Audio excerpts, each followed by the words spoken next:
Hey folks, it's June 7, 3:57 in the afternoon. Today what I'm trying to do is make the door frame that will go around this door opening. If you've been with me for a while on this project, you know that I'm making my own doors, and along with that comes making the door frame. So what I had to do is figure out, number one, what size wood I need. Now, wood comes in like 1x4, 1x6, 1x8, and so if I go from the edge of that outside to here, that's 7 1/8.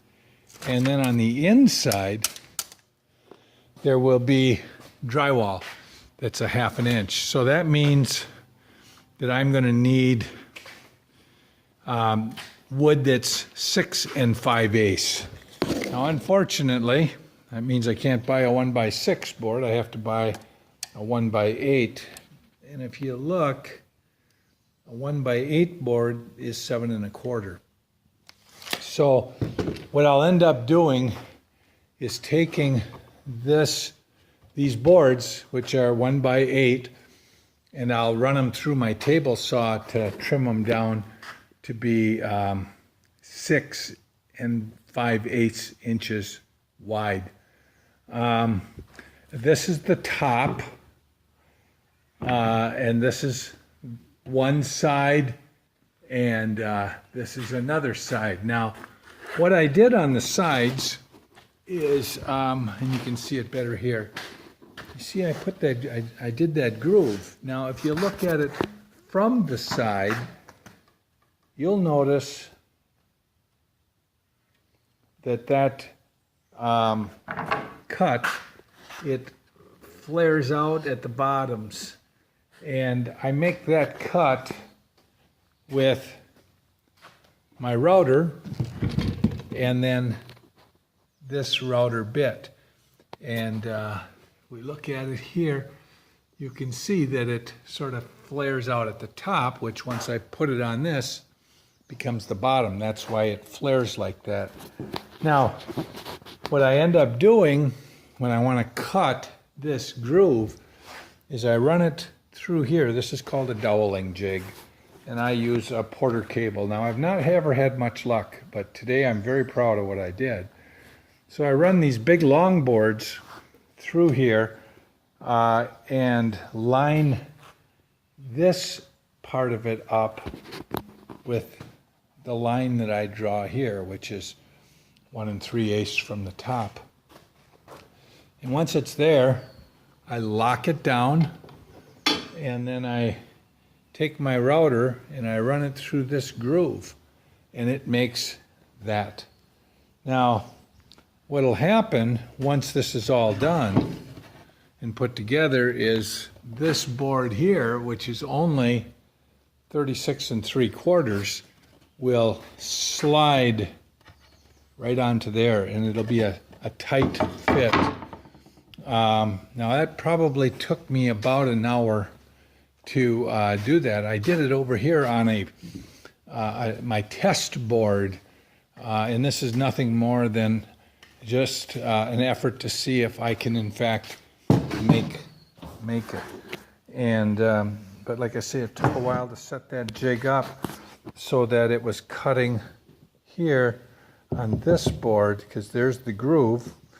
So when I was cutting this board, it was cutting away just enough that I would be able to get that be a tight fit. Now,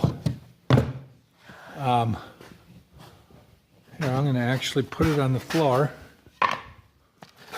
and I have no glue on this, and it just does not move. So I've got a good tight fit. So my next effort, once I put this down, I'll go cut these boards to 6 5/8. I'll come back, pound them together, this onto here and this onto that other long piece. which are 94 and 7/8 inches high, so that it fits in that door opening. I'll put a little bit of glue, but quite frankly, I shouldn't need any. But I've never made this kind of a joint before. A lot of times what they'll do is they'll just cut this groove, which they call a dado, and just take that end and stuff it in and nail it from the bottom of this board. I saw some reference to dadoed door frames on the internet, and I've probably been searching for the last 3 weeks, and ran across something last night. Actually, Linda brought my doweling jig down. This is the doweling jig, and this is the box that I had made for it a couple of years ago, and right there. And I started going through the manual, and I found where they talk about this. And so I was really excited. It's a real simple joint to do. As long as I don't move this template here. If I move it forward, it'll be too tight. If I move this template back, this board here will be too loose. So my plan is to go and go to Menards and get a bunch of this lumber, because this is the tricky part right here, this one. And I'm going to get a bunch of lumber, and I'm going to cut it into the correct sizes, and we'll run it through the Porter cable jig here. So that's it. It's 7 minutes worth of explanation on making sliding dovetail door frames for exterior and interior doors.